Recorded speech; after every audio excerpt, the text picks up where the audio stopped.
नमस्कार बच्चों, आप सभी का व्यावसायिक संगठन के इस वीडियो लेक्चर में हार्दिक स्वागत। व्यावसायिक सफलता, मूल तत्व एवं आवश्यक गुण। आज इस अध्याय का हम अध्ययन करने वाले हैं। सफलता का कभी अंत नहीं होता और असफलता कभी अंतिम नहीं होती।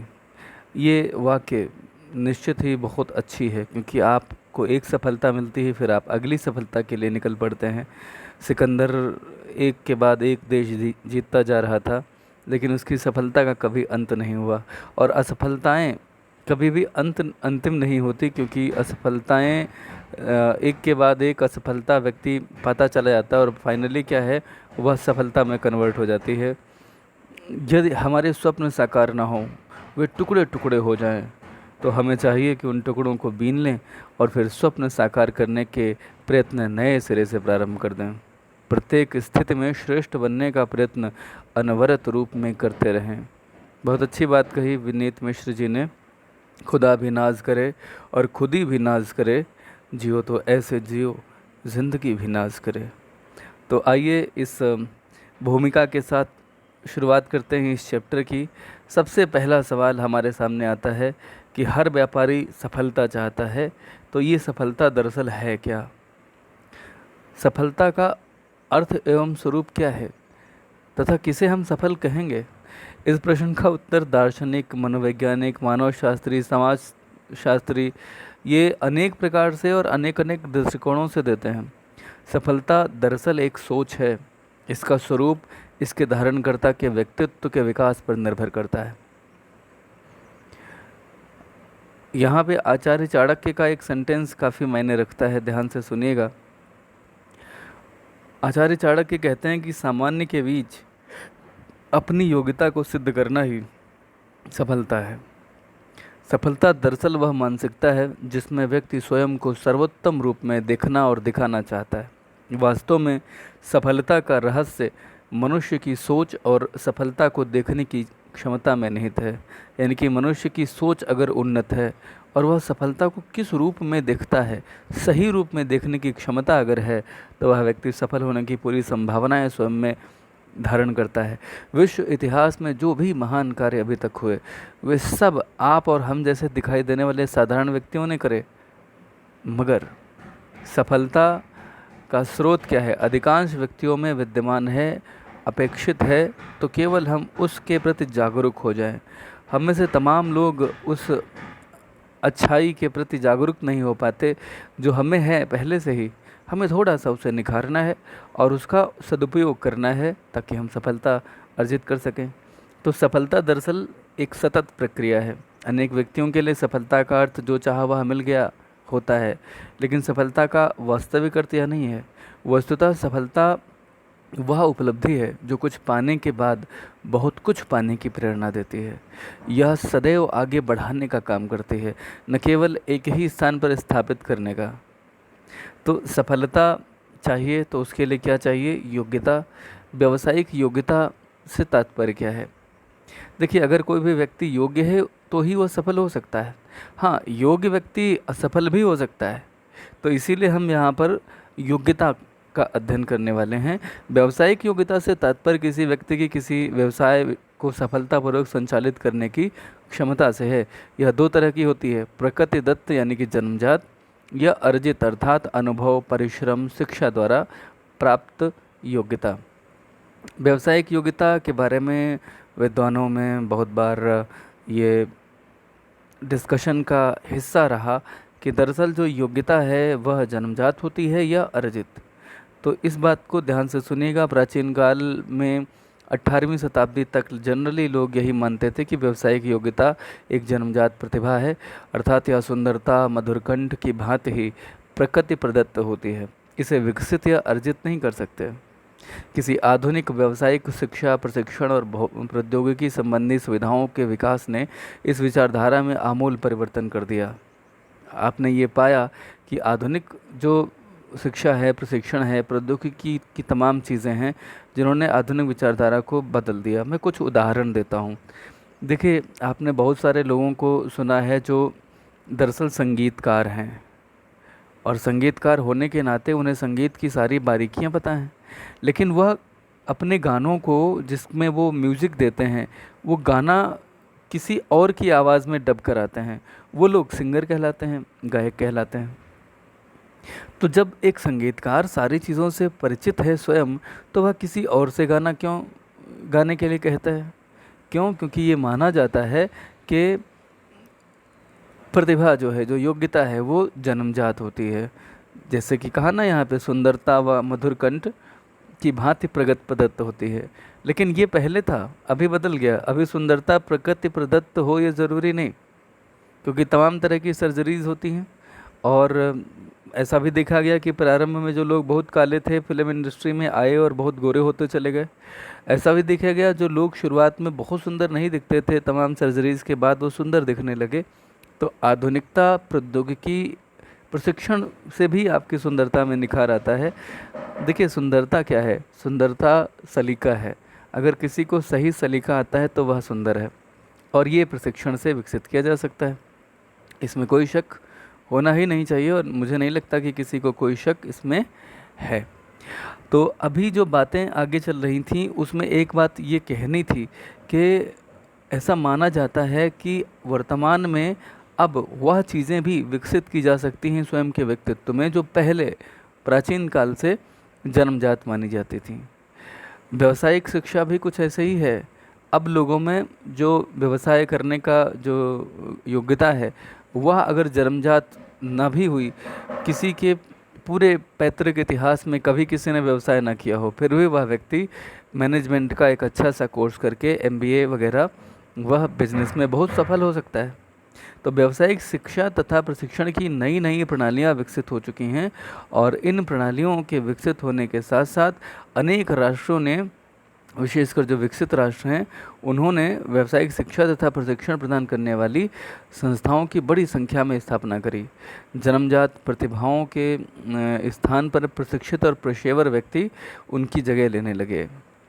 ठीक है। वर्तमान में अनेक ऐसे व्यवसायी हैं जिनके माता पिता का व्यवसाय से कोई संबंध ही नहीं रहा, लेकिन उन्होंने देश विदेश में व्यावसायिक शिक्षा प्राप्त करके अपने व्यवसाय के माध्यम से विशिष्ट उपलब्धियां हासिल की हैं। तो हम संक्षेप में कह सकते हैं कि आधुनिक युग में व्यावसायिक योग्यता एक जन्मजात प्रतिभा के साथ साथ अर्जित योग्यता व क्षमता भी है। इतना अवश्य है कि जिस व्यक्ति में व्यावसायिक योग्यता संबंधी जन्मजात गुण होते हैं, वह शिक्षा एवं प्रशिक्षण द्वारा अपने गुणों को तीव्रता से और अधिक विकास कर सकता है। हाँ, जन्मजात गुणों के अभाव में शिक्षा तथा प्रशिक्षण द्वारा व्यावसायिक योग्यता अर्जित करने में अपेक्षाकृत अधिक समय और परिश्रम लगता है। ठीक है। व्यावसायिक सफलता के संबंध में विभिन्न मत हैं, अलग अलग राइटर्स के अलग अलग मत हैं। इन पे आप थोड़ा सा ध्यान दे लें। देखिए, कौन कौन से गुण होने चाहिए, इस संबंध में अलग अलग विद्वान अलग अलग गुणों की बात करते हैं कि ये ख़ास गुण हैं जो होने चाहिए। जैसे प्रोफेसर SR डावर मानते हैं कि व्यावसायिक सफलता के लिए अच्छी तारतम्य बुद्धि होनी चाहिए। तारतम्य मतलब सतत। और व्यावसायिक नैतिकता होनी चाहिए, व्यावसायिक योग्यता हो, व्यावसायिक प्रशिक्षण तथा पूंजी, ये सारे गुणों, ये सारी योग्यताएं होनी चाहिए। प्रोफेसर डिक्सी कहते हैं कि व्यावसायिक सफलता 3 बातों पर निर्भर है: चातुर्य एवं उत्साह, आवश्यक पूंजी, और जल्दी से व्यावसायिक संबंध तथा ख्याति प्राप्त करने के लिए आवश्यक साधन। तो इसी तरह से कुछ अन्य लोग भी हैं, जैसे हेनरी फोर्ड, ये कहते हैं कि प्रत्येक व्यवसायी का उद्देश्य होना चाहिए पहले उपभोक्ताओं की सेवा और फिर लाभ। अगर ये है तो सफलता हेनरी फोर्ड के अनुसार जल्दी मिल सकती है। ए कार्नेगी का मतलब है एंड्रयू डेल कार्नेगी। ये अपने आप के बहुत प्रसिद्ध मोटिवेटर रहे हैं और बिजनेस प्रशिक्षक रहे हैं। तो इन्होंने लिखा कि वह व्यक्ति जो कल्पनाशील नहीं है, जिसमें उन्नति की आकांक्षा नहीं है, जो अपने जीवन को उच्च ध्येय की ओर नहीं चलाता, वह कभी सफल नहीं होता। तो हमारे जो इस बुक के राइटर हैं विनीत मिश्र जी, ये भी पीछे नहीं रहे। इन्होंने लिखा कि सफलता प्राप्त करने के लिए किसी व्यक्ति को 3 शक्तिशाली और परम आवश्यक अस्त्रों से युक्त रहना चाहिए: लक्ष्य पर अनवरत दृष्टि रहे, उद्देश्य की दृष्टि से विवेकपूर्ण महत्वाकांक्षा तथा दृढ़ निश्चय के साथ अटूट विश्वास। ये अगर है तो सफलता मिल सकती है। खैर, ये चीज़ें अपनी जगह हैं, लेकिन अब जो आ रहा है ये एग्ज़ाम की दृष्टि से काफ़ी महत्वपूर्ण है। व्यावसायिक सफलता के मूल तत्व कौन कौन से हैं? अगर किसी भी व्यवसाय में कोई भी व्यक्ति सफल होना चाहता है लगातार होने वाले परिवर्तन, फैशन में नए नए बाज़ारों में उपभोक्ताओं की रुचियों में होने वाले परिवर्तन, सरकारी नीतियां बदल रही हैं, बहुत कुछ तेज़ी से बदल रहा है। ऐसे में सफलता के लिए आपको जो चाहिए वो है लक्ष्य का निर्धारण। सबसे पहले आपको पता हो कि आप सफलता पाना किस चीज़ में चाहते हैं। देखिए, डिटर्मिनेशन ऑफ टारगेट और एम, अगर आपको लक्ष्य ही नहीं पता तो आपको ये नहीं पता होगा कि आपको उसमें करना क्या है। इसलिए लक्ष्य का निर्धारण सबसे पहली शर्त है। किसी भी व्यवसाय में सफलता पाने के लिए लक्ष्य का निर्धारण अत्यावश्यक। लक्ष्य सुनिश्चित होने पर व्यवसायी के लिए उपयुक्त नीतियां बनाकर उस लक्ष्य के लिए व्यवसायी उपयुक्त नीतियां बनाकर अपनी योजनाओं को कार्यान्वित कर सकता है सरलता से। संस्था के सभी कर्मचारियों और अधिकारियों को लक्ष्यों की जानकारी दे देनी चाहिए ताकि वे लक्ष्यों की प्राप्ति के लिए निरंतर योजनानुसार कार्य कर सकें। लक्ष्यहीन व्यवसायी के लिए सामान्यतः व्यावसायिक सफलता प्राप्त करना संभव नहीं होता। दूसरा चीज़ जो चाहिए वो क्या है, वह है उपयुक्त संगठन और कुशल नियोजन, proper organisation and efficient planning. व्यावसायिक सफलता के लिए यह भी नितांत आवश्यक है कि संस्था को सुचारू रूप से चलाने के लिए कुशल संगठन की स्थापना की जाए, योग्य कुशल अनुभवी प्रशिक्षित व्यक्तियों की नियुक्ति हो, फिर कुशल नियोजन के द्वारा जो भी भावी कार्यक्रम हैं उन्हें तय कर लिया जाए। भविष्य में होने वाले कार्यक्रम, उत्पादन की मात्रा हम कितनी रखेंगे, लागत हम कितनी सीमा तक ले जा सकते हैं। इससे ज़्यादा लागत होने पे हम बिजनेस में हमारी जब लागत ही ज़्यादा आ जाएगी तो हम उसे बाज़ार मूल्य जो कि कम है उस पे हम बेच ही नहीं पाएंगे। तो लागत का निर्धारण हम किस तरह से करेंगे यह तय कर लें। क्रय नीति, विक्रय नीति, ये सब क्या होनी चाहिए, लाभांश किस तरह से किस नीति के अंतर्गत बांटेंगे, आदि आदि बातें, यह सब कुशल नियोजन का हिस्सा है। कर्मचारियों के कुशल और निष्ठावान होने पर कुशल नियोजन तथा प्राप्तव्य यानी कि अचीव करने जैसे लक्ष्य बनाना चाहिए। लक्ष्य असंभव ना हो, ऐसे हों जो अचीवेबल हों। प्राप्तव्य यानी प्राप्त करने लायक, प्राप्य जो हों, प्राप्य करने योग्य हों। प्राप्त करने योग्य यानी प्राप्य या प्राप्तव्य। उसके बाद में आता है पर्याप्त धन, पर्याप्त वित्त चाहिए। अगर धन आपके पास पर्याप्त नहीं है तो आप बिजनेस में सफलता भूल जाइए। तो उसके लिए आपको व्यवसाय में पर्याप्त चाहिए धन। धन यानी पूंजी, पूंजी ना बहुत ज़्यादा हो ना बहुत कम हो। अति पूंजीकरण और न्यून पूंजीकरण दोनों प्रतिकूल दशाएं हैं। उचित पूंजीकरण, प्रॉपर कैपिटलाइजेशन होना चाहिए। उपयुक्त व्यवसायिक स्थल हो, उसका जो लेआउट है बिजनेस का वह भी उपयुक्त हो और उसका जो आकार है वह भी उपयुक्त होना चाहिए। ठीक है। सफलता की दृष्टि से व्यावसायिक इकाई के स्थान का चुनाव बहुत महत्वपूर्ण है। कोई कारखाना अगर स्थापित करना है तो वो कैसे लगाया जाएगा, कहाँ कहाँ कौन कौन सी सुविधा होंगी, स्थल कैसा होगा, उसका इकाई का जो खाका यानी कि जो नक्शा है वह भी सोच समझ के उसका विकास करना चाहिए। शोध और विकास की सुविधाएं भी होनी चाहिए। देखिए, शोध और विकास की सुविधाओं का तात्पर्य होता है facilities of research and development. वर्तमान समय में व्यवसाय की दृष्टि से नव प्रवर्तन, इनोवेशन बहुत ही महत्वपूर्ण है। सुम्पीटर ने नव प्रवर्तन में 5 तत्वों को शामिल किया कि नव प्रवर्तन यानी इनोवेशन होता क्या है। 5 चीज़ें इनोवेशन में शामिल हैं। अगर आप इन 5 चीज़ों से जुड़े हुए हैं तो कहा जा सकता है कि आप इनोवेटिव बिजनेस पर्सन हैं। अगर आप नई प्रकार की वस्तु का उत्पादन करने में सक्षम हैं, अगर आप उत्पादन के नए ढंग ढूंढ पा रहे हैं, वस्तुएं वही हैं लेकिन उत्पादन करने का ढंग आपका नया है, अगर आपने नए कच्चे माल की कोई खोज कर ली है, नए बाज़ार की खोज अगर आपने कर ली है, व्यवसाय इकाई का अगर आपने पुनर्गठन कर लिया है, तो ये सब नव प्रवर्तन हैं। इसमें लागत और कीमत में अंतर आता है। अगर आप नव प्रवर्तनों से काम करते हैं तो आपकी लागतें कम आती हैं, कीमतें आपकी कम हो जाती हैं और उससे आप बाज़ार मूल्य पे बेच करके ज़्यादा लाभ कमा सकते हैं। यहाँ कुछ बातें हैं। लक्ष्य का निर्धारण, उपयुक्त संगठन और कुशल नियोजन, पर्याप्त वित्त, उपयुक्त व्यावसायिक स्थल, खाका तथा आकार, शोध तथा विकास की सुविधाएं, कुशल व प्रगतिशील नेतृत्व, मोर्चाबंदी या व्यूह रचना। ये कुछ पॉइंट्स हैं जो सफलता के लिए चाहिए। तो हम अभी जान लेते हैं कि कुशल एवं प्रगतिशील नेतृत्व क्या होता है।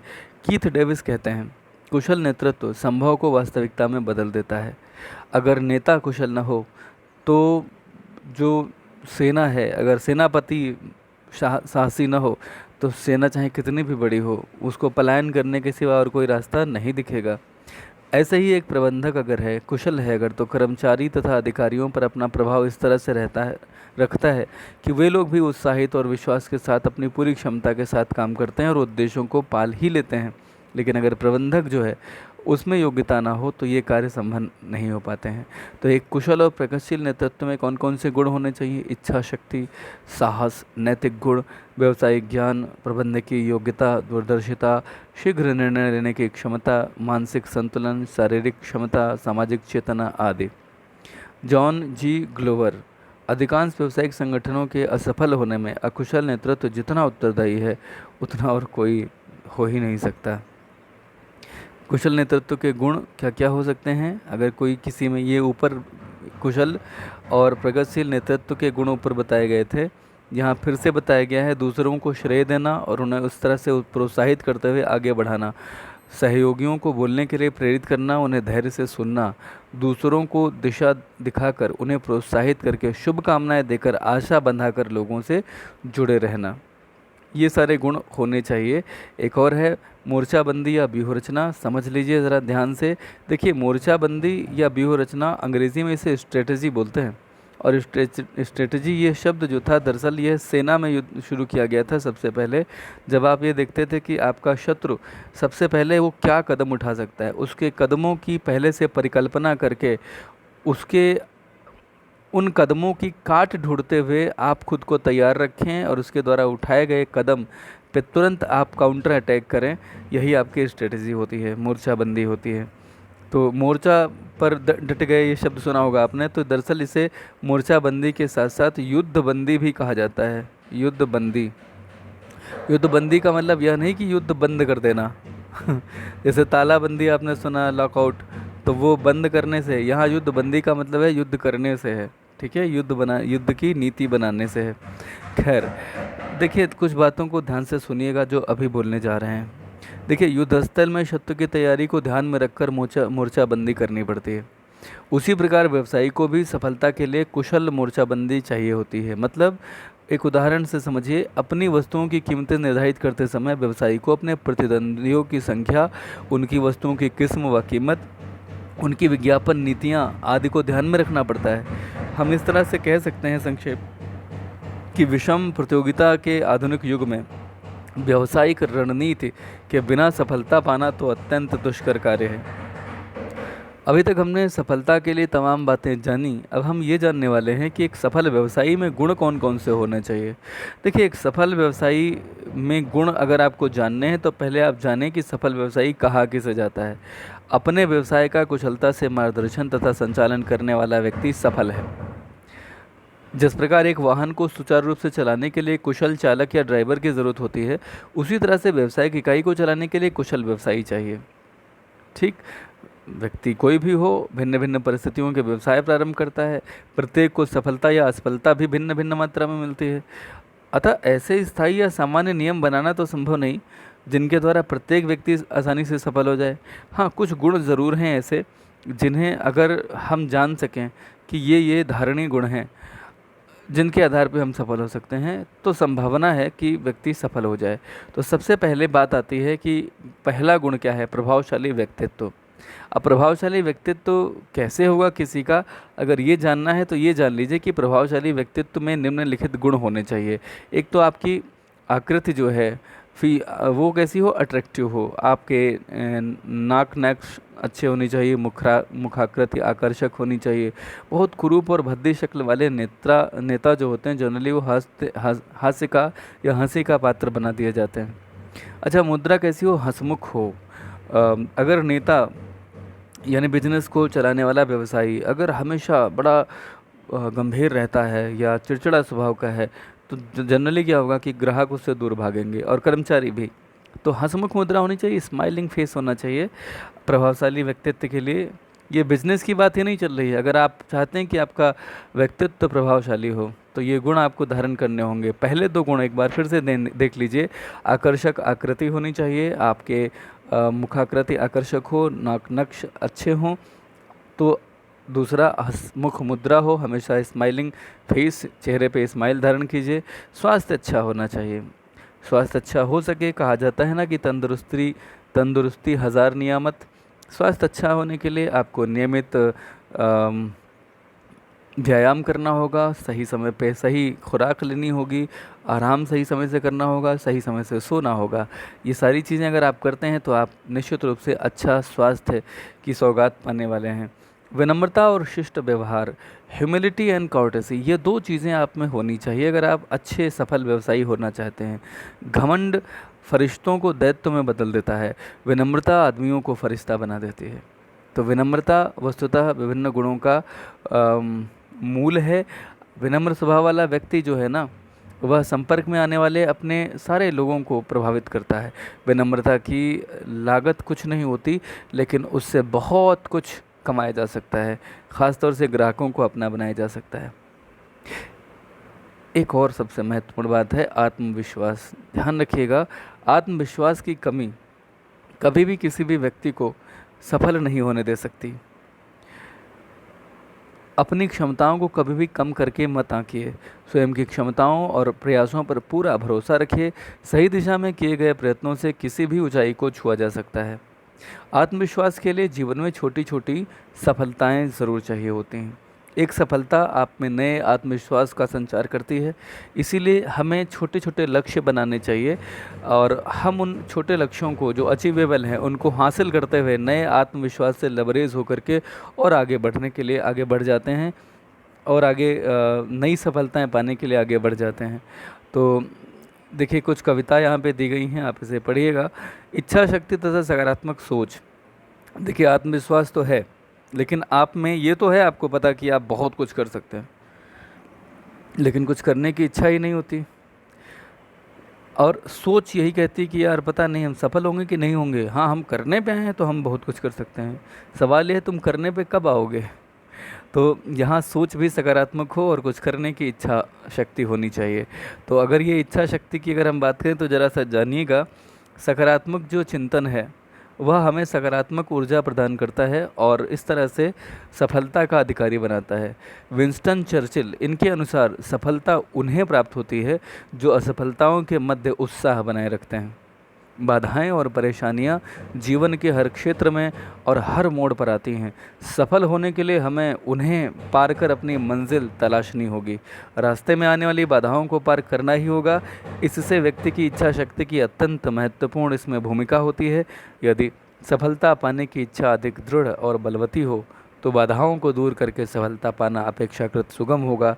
कमज़ोर इच्छा शक्ति आधे अधूरे प्रयत्नों की ओर हमें ले जाती है और आधे अधूरे प्रयत्नों से सफलता तो नहीं मिलती। तो अपनी क्षमताओं को अगर निखारना है ना, तो सकारात्मक दृष्टिकोण अपनाइए। आप इससे अपनी ही नहीं दूसरों की क्षमताओं को भी जगा सकते हैं। तो ये पहला था प्रभावशाली व्यक्तित्व, जिसमें ये कुछ 6 गुण आपको बताए गए। गुण और भी बहुत सारे हैं, ये प्रमुख कुछ गुण बताए गए जिससे आप अपने व्यक्तित्व को प्रभावशाली बना सकते हैं। दूसरा प्रभावशाली व्यक्तित्व है, बड़ी अच्छी बात है, लेकिन सफलता के लिए आपको चाहिए क्या? परिश्रम, डिलीजेंस। अगर डिलीजेंस नहीं है तो कुछ नहीं होना। कर्म प्रधान विश्व रचि राखा, जो जस करहि सो तस फल चाखा। तुलसीदास जी ने ये कहा रामचरितमानस में। वहीं गीता में भी मनुष्य को कर्मयोगी बनने का संदेश देती है। बहुत अच्छे विचारक थोरो कहते हैं वही सफल होता है जिसका काम उसे निरंतर आनंद प्रदान करता है।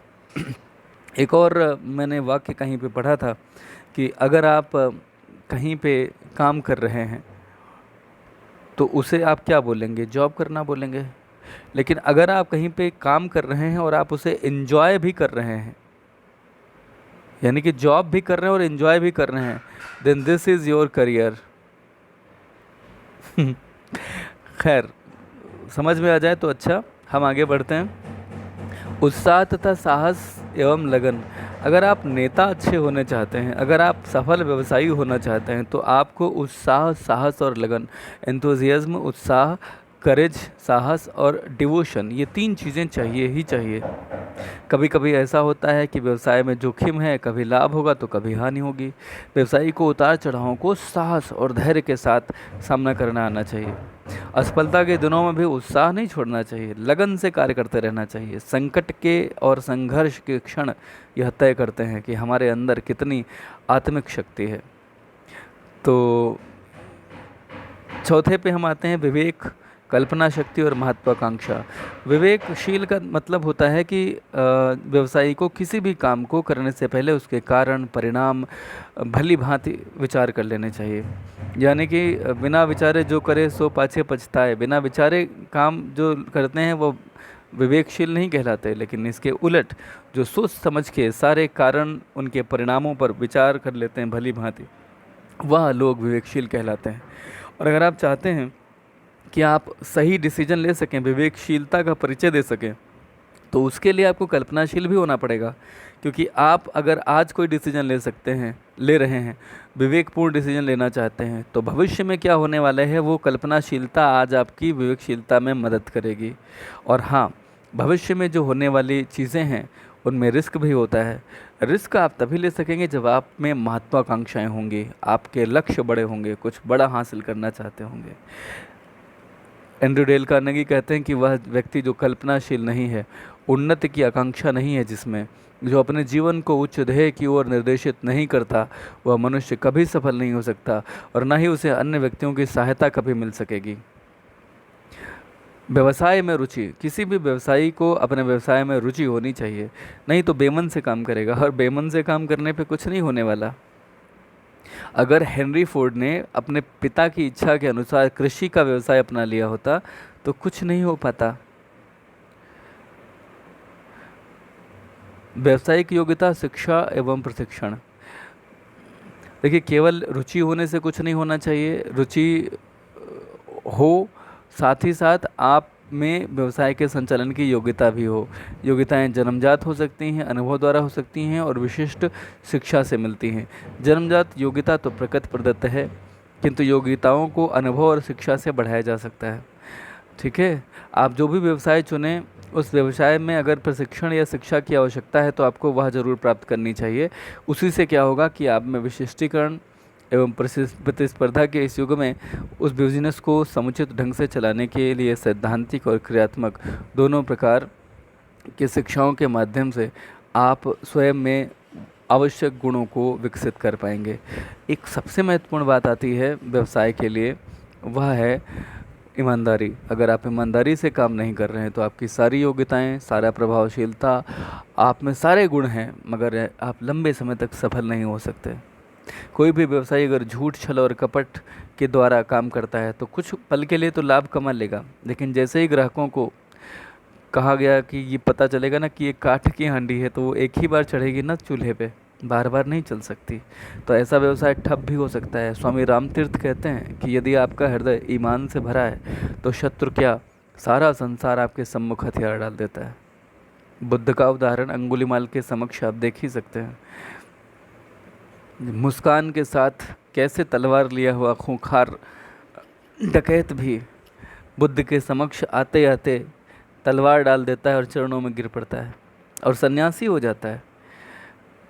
तो ये कैसे संभव है कि बुद्ध ने एक सन्यासी का धर्म निभाया था, और सन्यासी की ईमानदारी इसी में है कि उसे किसी से डर न लगे, ख्याति को बनाया रखना, टू मेंटेन गुडविल। देखिए, ख्याति या सुकीर्ति किसी भी व्यवसायी अथवा व्यावसायिक संस्था की अमूल्य निधि है। ख्याति का मतलब होता है कि यही वह गुण है जिससे तमाम ग्राहक सिर्फ और सिर्फ आपके बिजनेस की ओर आकर्षित होते हैं, आपसे बिजनेस करना चाहते हैं। तो यह ख्याति जो है ना, ये सच्चाई और ईमानदारी से बनती है। नैतिक व्यवहार उच्च कोटि का होना चाहिए, तभी ख्याति आप अपने बिजनेस की और बढ़ा सकेंगे। आपको हमेशा सफलता पाने के लिए एक और गुण धारण करना पड़ेगा, और वह है लाभ की अपेक्षा सेवा को प्राथमिकता दीजिए। Priority to service as to profit. अगर आप का प्रथम जो कर्तव्य उपभोक्ताओं और ग्राहकों की सेवा है, तो निश्चित रूप से ग्राहक संतुष्ट होंगे और वस्तुओं की मांग बढ़ जाएगी। मांग बढ़ जाने से लाभ बढ़ जाएगा। ठीक है, तो हेनरी फोर्ड भी कहते हैं कि उपभोक्ताओं की पहले सेवा फिर लाभ। चरित्र बल। किसी भी व्यवसाय में चरित्र बल अगर नहीं है तो कुछ भी नहीं हो सकता। चरित्र बल होने से समस्त प्रतिभाएं निखरती चली जाती हैं, क्योंकि वह व्यक्ति समस्त तनावों से, चिंताओं से मुक्त होता है। देखिए, कहा जाता है कि यदि धन चला जाए तो कुछ नहीं गया, कोई हानि नहीं। स्वास्थ्य चला जाए तो कुछ हानि हो जाती है, लेकिन अगर चरित्र चला जाए तो सब कुछ चला जाता है। किसी भी व्यवसाय में स्थायी तथा दीर्घकालीन सफलता पाने के लिए व्यवसाय में चरित्रवर होना ही चाहिए। एक सेइंग है क्या कि if money is lost nothing is lost, if health is lost something is lost, if character is lost then everything is lost. तो आपने ये कुछ गुण देखे, कुछ एक और गुण हैं जिन्हें हम जल्दी से देख लेते हैं और ये चैप्टर यहीं पे पूरा हो जाएगा। वो गुण कौन कौन से हैं ध्यान से सुनिएगा। आप में चरित्र बल के साथ साथ सहनशीलता का गुण होना चाहिए, टॉलरेंस। कभी कभी ऐसा भी होता है कि कुछ कर्मचारी, कुछ ग्राहक, कुछ आपके साथी व्यापारी आपसे कुछ ऐसी ढंग से बात करते हैं, ऐसा व्यवहार करते हैं जो अभद्र होता है। अगर आप उनसे स्वयं लड़ना झगड़ना शुरू कर देंगे तो आप उन ग्राहकों को हमेशा के लिए खो देंगे। सहनशीलता अपनाइए। अगर सहनशील व्यक्ति कुछ समय के लिए चुप भी हो जाए तो बहुत बार जो सामने व्यक्ति होते हैं उनको एहसास हो जाता है कि वह गलत है। तो सहनशीलता धारण करना चाहिए। निर्णय, अवसर आने पे अगर आप निर्णय ले सकते हैं, डिसाइसिवनेस, एक जो व्यापारी है वो डिसाइसिव होना चाहिए, यानी कि डिसीजन लेने की उसमें क्षमता होनी चाहिए। अगर बहुत ज़्यादा विलंब किया तो आप मान के चले कि आपको व्यवसाय में मिलने वाले बहुत सारे अवसर आप खो बैठेंगे। इससे क्या होगा, निर्णय अगर देरी से लेंगे तो रुकावटें आएंगी, ग्राहक असंतुष्ट होंगे, आप समय से उन्हें वस्तु की सप्लाई नहीं कर पाएंगे। अच्छा, जो व्यापारी है वो स्वयं में अनुशासन प्रिय होना चाहिए। अगर आप स्वयं अनुशासन प्रिय नहीं हैं, डिसिप्लिनेरियन, इसका मतलब होता है कि अगर आप स्वयं को अनुशासन में नहीं रखते, अगर आप स्वयं कभी 10 बजे आते हैं, कभी 11 बजे, कभी 12 बजे, तो आपके कर्मचारी भी अनुशासन में नहीं रहने वाले। और आप सोच लीजिए कि अगर कर्मचारी समय से नहीं आए तो आपके बिजनेस का क्या होने वाला है। ग्राहकों से सद्व्यवहार, good behaviour with customers, customer के साथ अच्छा व्यवहार करें। अगर आप उन्हें अच्छा व्यवहार नहीं करेंगे उनसे तो आप उन्हें संतुष्ट नहीं रख पाएंगे। अगर कोई शिकायत लेके आया है तो उसे पूरी गंभीरता के साथ सुनना चाहिए और पूरी कोशिश करनी चाहिए कि आप उनकी समस्याओं का समाधान शीघ्र उन्हें दे सकें। वाक्पटुता यानी कि एलोक्वेंस, एलोक्वेंस का मतलब होता है कि आप व्यवसाय में अगर चतुर होंगे तो ही आप बार्गेनिंग वगैरह कर पाएंगे और अपने व्यवसाय के लिए जो कुछ भी बेस्ट है वो आप व्यवसाय तक ला सकेंगे। सहयोग की भावना होनी चाहिए। सहयोग की भावना अपने कॉम्पिटिटर्स के साथ भी होनी चाहिए, साथ ही व्यापारियों के साथ होनी चाहिए, कर्मचारियों के साथ होनी चाहिए, ग्राहकों के साथ, सभी के साथ होनी चाहिए। ठीक है। सहयोग की भावना क्या होती है? व्यवसाय में सहयोग, सामंजस्य, समन्वय, ये गुण होने ही चाहिए। ठीक है। परिवर्तनों के प्रति सजगता होनी चाहिए, अलर्टनेस टूवर्ड्स चेंजेस। आप जानते हैं कि वर्तमान व्यावसायिक क्षेत्र में नित्य प्रति लगातार परिवर्तन हो रहे हैं, ये संघर्ष की चुनौती प्रस्तुत करते हैं। कूपमंडूकता यानी कि किसी एक बिजनेस में ही सिर्फ अपने में ही खोए रहना, उससे बचना होगा। आपको देश जहान दुनिया में, व्यवसायिक जगत में, आपके बाज़ार में, स्थानीय स्तर पर, राज्य स्तर पर, राष्ट्रीय स्तर पर और अंतर्राष्ट्रीय स्तर पर आपके बिजनेस के क्षेत्र में कहाँ कहाँ क्या क्या परिवर्तन हो रहे हैं, आपको उन सारे परिवर्तनों के साथ चलना होगा और ज़रूरी परिवर्तन स्वयं में भी करने होंगे। कम्युनिकेशन आपको करना आना ही चाहिए, क्योंकि आप बहुत अच्छे हैं लेकिन अगर आप अपनी बात नहीं कह पा रहे हैं, किसी को समझा नहीं पा रहे कि आप क्या चाहते हैं, आपकी नीयत कितनी अच्छी है वह मायने नहीं रखता, आप कितनी अच्छी नीयत सामने वाले पर व्यक्त कर पाते हैं वह मायने रखता है। बहुत बार ख़राब नीयत वाले नेता भी वोट हासिल करने में सफल हो जाते हैं क्योंकि उनमें कम्युनिकेशन की ज़बरदस्त क्षमता होती है। जनता जान रही होती कि ये जो सामने वाला है ये लफाजी हाँक रहा है, लेकिन जनता तालियां बजा रही होती, नतमस्तक हो रही होती है। और आप देखिए कि वो नेता बड़े से बड़े पदों पे काबिज होते चले जाते हैं। एक और महत्वपूर्ण बात है, मनोवैज्ञानिक प्रवृत्तियों का ज्ञान। एक व्यवसायी को कहीं ना कहीं साइकोलॉजिकली बहुत स्ट्रांग सिर्फ होना ही नहीं चाहिए, उसे साइकोलॉजी का ज्ञाता भी होना चाहिए। कर्मचारी, ग्राहक प्रायः विभिन्न विभिन्न धर्म, जातियों, रुचियों से होते हैं। अलग अलग धर्म, जात से जुड़े हुए लोगों की क्या साइकोलॉजी होती है, आपको उसका अंदाज़ा रखना पड़ेगा। ठीक है। एक कुशल व्यवसायी के लिए मनोवैज्ञानिक प्रवृत्तियों का ज्ञान अत्यावश्यक है, तभी वह अपने कर्मचारियों की भावनाओं को, उनके दृष्टिकोणों को समझ सकेगा। अन्य गुण होने चाहिए कुछ और भी। अवसरवादिता का गुण होना चाहिए, अगर अवसर आया है तो उसको तुरंत लपक लेना चाहिए व्यवसायी को। नैतिकता के साथ वैधानिक अगर अवसर आता है तो उसे बिल्कुल पाने का उसे हक है। आत्मसंयम होना चाहिए। विनोद प्रियता, समय समय पे हंसी मजाक करना भी उसे आना चाहिए और उसकी स्मरण शक्ति विलक्षण होनी चाहिए। किसी भी अगर कस्टमर से उसने 5 महीने पहले भी मुलाकात की थी, आज वो दुकान पे फिर आता दिखे, तो अगर वो उसका नाम पुकार करके एक बार उसको अभिवादन कर देता है तो आप समझ लीजिए कि वो ग्राहक हमेशा के लिए उसका हो गया। तो विलक्षण स्मरण शक्ति होनी चाहिए, समय का मूल्यांकन करता होना चाहिए। कुल मिलाकर के किसी एक व्यवसायी में ये सारे गुण हों ये तो संभव नहीं, 20 गुण और उससे भी ज़्यादा बाद में और 25-30 गुण आपने पढ़े, सारे गुण नहीं हो सकते, लेकिन अधिकाधिक जितने गुण जिस व्यक्ति में विद्यमान होंगे वह व्यक्ति में सफलता पाने की उतनी ही ज़्यादा संभावनाएं बन जाती हैं। आज के दौर में अगर कोई व्यवसायी सोचता है कि कपट चालाकी बेईमानी द्वारा सफलता को हासिल कर लेगा तो ये अल्पकालीन सफलता होगी।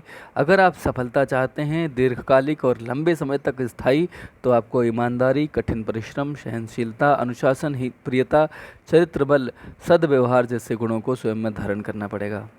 बहुत बहुत धन्यवाद आप सभी का।